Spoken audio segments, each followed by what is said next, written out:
Okay, hey, we're going to another episode of On the Wrist from Off the Cuff. Today we have another collaboration with Belmont Watches, and we have an outstanding kind of sleeper of a watch in for review today. It is from Omega. A little bit about them. They were founded back in 1848. They are Swiss made, and they are part of the Swatch Group's luxury tier. And yes, they are part of the Swatch Group, but they are also one of the founding members. It was actually Omega and Tissot merging that was a precursor to what eventually became known as the Swatch Group. So their history is, pretty clean in terms of other Swatch Group brands that were kind of rescued during the quartz crisis. Omega was one of the brands that were actually doing the rescuing, so no fear from that perspective. Now, in terms of the type of watch, this watch is it's a dive watch. Some key characteristics to look for when you're checking out a dive watch: water resistance.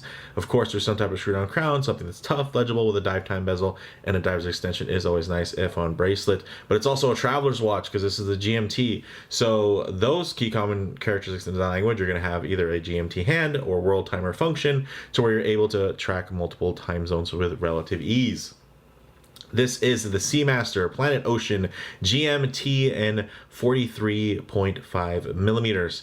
And this line was originally launched back in 2005, combining design language that honors Omega's dive watch legacy with their latest technologies. You can get this for $8,000 MSRP when it's not sold out at Omega, or you can get it for $5,900 from Belmont Watches. Brand new, guys. This is wild. So I don't know how long this is going to last, so I'm going to record this video as fast as possible before somebody snatches this thing up. And if it's still available, you should definitely check the links in my description so that maybe you could be the person who snatches this piece up, because it is really, really spectacular. So with all that said, let's go ahead, zoom the camera out, get this piece in hand, and take a closer look. Another huge shout out to Belmont Watches, and let's check it out, guys.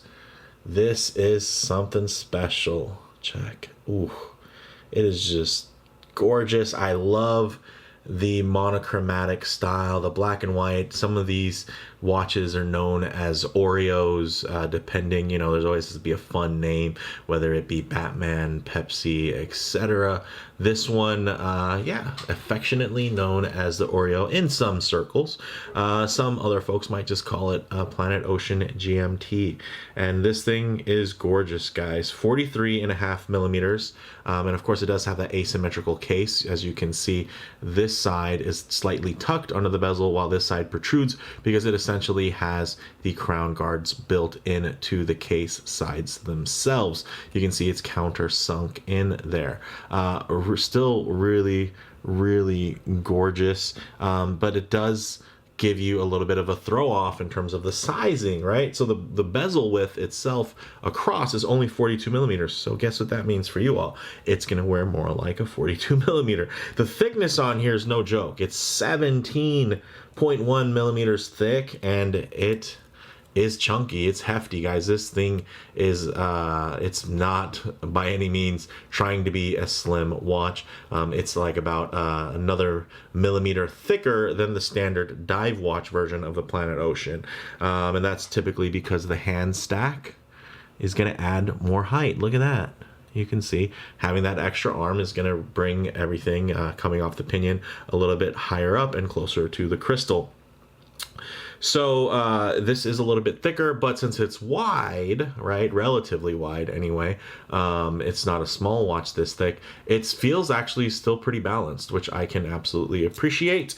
And lug to lug is only 49 millimeters, and you are getting those female style end links, meaning that there's going to be no center protrusion on a T-shape, because they're going to be going in to there, and you can still see it still has the stickers there, so whoever buys this piece will have the satisfaction of taking those off. Also, can't show you the movement on the back because it still has the back sticker on there, and whoever buys it gets to have that pleasureful ASMR moment of peeling that off or leaving it on if they want to try to flip it after wearing it and enjoying it for a little while. So that's something that you won't see in this video, but if you actually look on Omega's website, you can see some really great pictures and footage from that perspective. Now, this sapphire crystal is amazing. It's double domed, so you can see when you get a very harsh angle, it's still extremely legible. It's not giving off a lot of distortion, which is great. So it's curved on the outside, curved on the inside, which means it's going to remain very, very legible. And you can see if I reflect it, it's not necessarily the reflections that are coming off the crystal, it's the reflections that are coming off the dial that are going to get you, because that dial is also ceramic, which matches the ceramic bezel insert. The bezel itself is bidirectional, so it can go either way, and 120 clicks. And I have to say, wow, this bezel action is insane. It's very clicky, but it's not harsh, and it's still extremely smooth and easy to actuate. Like, this is kind of awesome. Like, I wasn't expecting that. I was expecting it to feel a lot heavier, but it's actually really, really light and smooth action. But again, it still has that nice tactile clickiness to it. So those of you who like to fidget with your bezels, rejoice. This is probably one of the best bezel actions that's out there. I'm just blown away by how good this feels. There's not really any play. All there is the set and then the next click. Oh, it sounds great too. Listen to it.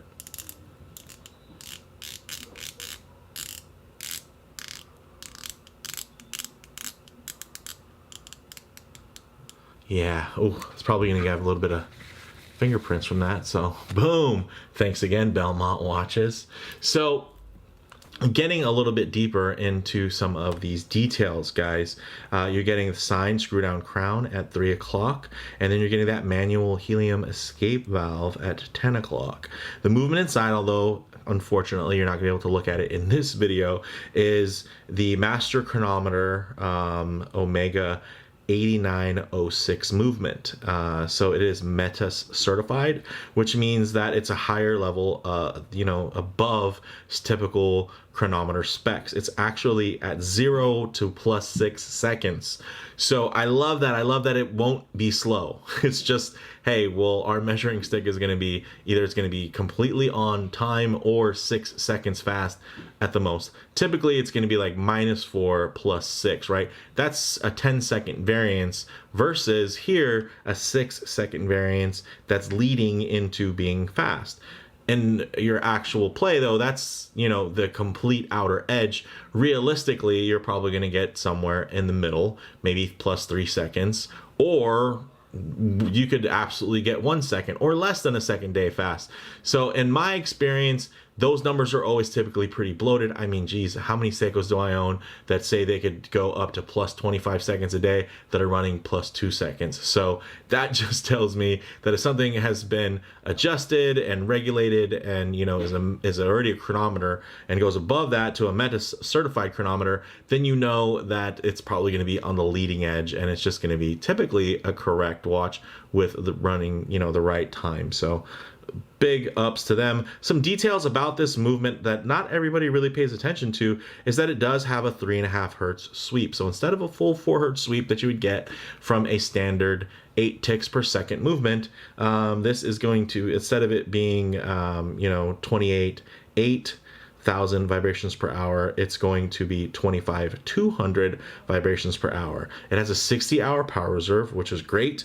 It's anti-magnetic up to 15,000 Gauss as well, which means that, hey, if you're in any of those industries or you're in an area where you're worried about magnetic fields, this is going to be up to the task pretty well in terms of a watch that isn't maybe necessarily specifically made for engineers. This is something that's still going to give you tons of resistance and a lot of peace of mind. Getting into that dial, wow. Glossy black ceramic dial. You're getting applied indices, color match date wheel at 3 o'clock. You're also getting that beautiful two-tone lume. So you're going to get green on the bezel pip and the minute hand, and then blue everywhere else. So that's going to be great in terms of dive timing functions. And you still do get that bezel pip, so you still can use this as a dive time bezel, which is great. So it's still going to work for as a diver, but you're actually going to be able to travel with it as well. Which is fantastic, and I dig that. So Getting into the water resistance, 600 meters. That's pretty standard for the planet Ocean. So even though it's big, it at least has also big numbers to back that up. So 60 bar, that's pretty serious. The lug width on here is 21 millimeters, which is an odd number, but honestly, more and more strap makers are opening up to doing odd numbers. So the market isn't as bad as it once was when it comes to 19 and 21 millimeter lugs. You're getting solid links and end links, screw in at that. Check that out. Very nice. And then it comes down, there's a 3 millimeter taper. So that's 21 up here, and then it's going to come down to 17 millimeters. I'm sorry, 18 millimeters, and then 21 millimeters at the clasp, which does have a toolless micro adjust, which I will show you here. You press the button, you push that out, and then it also does have a diver's extension as well. So great for dive suits, if you want to get it over as well. And then in terms of, you know, maybe trying to dial it in on your wrist, you can get a little play here. There recently another brand kind of did a similar type of clasp. One thing though that flows better here is that this piece actually matches the flow of these links, right? So it's gonna not be as much of an eyesore if you were to wear it and let's say you're in between, you know, sizing had you here or something like that. That's not quite as disruptive a design because this piece right here actually kind of suits the center lines of the 3-link style bracelet. So don't mind it as much here, and there's good for good reason. The Omega style works on an Omega versus some other brand that might be adopting or adapting this style of clasp for their bracelets. It could have a completely different look, and the look can be quite disruptive. So very nice from that perspective. Now, in terms of on the wrist, of course, I'm not going to size this piece, but what I'll do is I'll actually just drape it over the wrist so you guys can see how it wears on my 7 1/4 to 7.5 inch wrist. Really great. But of course, if I get it up really close, it's gonna you're getting a lot of lens distortion. It's gonna look really oversized. But if I get it down here and I just bring it in a little tighter in the frame, you can see it's still pretty well centered on my wrist. I can pull this bad boy off. I will say it is tall. I mean, this is right up there with you know, chronograph height. So this is no joke. This is a thick piece. But I will say again, at 600 meters of water resistance, it makes sense for it to be a little bit thicker. At having, you know, that extra hand, again, it makes it kind of make more sense. So it's not frivolously thick just to be thick, you know, just to be beefy. It is beefy by design. So again, I tend to be a little bit more forgiving with that. So let's go ahead, zoom back out, get this piece off the wrist before I kind of give you a couple more angles on it, and then we'll do some loom shots, light transition, and closing thoughts. Okay, we'll go ahead and hit the lights here. Oh yes, check that out. It's a dive watch, all right. And you can tell this loom is great. I like that, again, they kind of sunk in terms of the colorways, the green loom pip with the green minutes hand, because when you're dive timing, those are going to be the most important to make sure that you're all on time. So one thing I really do like to do, oh man, look at that low light shot there. Within the loom shots is working some light transition because you're not always going to be out in the middle of a field enjoying direct sunlight. So it's nice to see how these colors, finishes, and textures render in less than optimal lighting, because you're gonna, you know, probably be indoors, maybe walking underneath overhangs or spending some time in your favorite automobile or in the shade of a tree. So it's nice to see, maybe even introduce some high contrast, some pretty harsh lighting here that really could accentuate any type of production flaws. Instead, you're just going to see my fingerprints on the bezel there. And you can see how deep this black is always black. It's glossy, it's deep, it's inky. This is never going to render as a gray or anthracite color. It's always going to be ultimately black. Same goes for that bezel. Again, really the only thing you're seeing on the black portion of the bezel is just picking up some of my fingerprints. The white is very stark and white in contrast, and it is nice. It does have a great amount of pop. This thing is just gorgeous, guys. And I almost feel inclined, I do feel inclined. I'm going to wipe quickly that bezel insert just because it deserves to be a little bit glossier, and you guys should just enjoy the beauty here while it lasts, while I still have this in for review. This thing is gorgeous, guys. Closing thoughts on the wrist: very solid and substantial feeling. The hairline brushing is very, very impressive. It's really a beast of a watch, but a legitimate, 600 meter resistant watch, this literal dive watch. It just has so much that goes with it thematically. It's not just thick for no reason, so it doesn't feel unnecessarily large. Grand Seiko, take note, you guys and your big divers that have 200 meters of water resistance. I just don't get it sometimes. This, if you're going to do a big diver, let's at least make sure that it's solid and that can take the pressure. So in terms of model variants, this is it, right? The black and white Oreo layout. And in this size, it's pretty much all you can get. All you can do, if you really wanted to, would be to pair it without the bracelet. You can go strap only. Excuse me. Again, that's only if you really wanted to. I wouldn't see why you would want to do that, especially with an odd lug width. I would definitely get it on the bracelet, and then you can always get straps later on. Now, in terms of comparable models, this is right up there with some of the best sporty GMTs on the market, guys.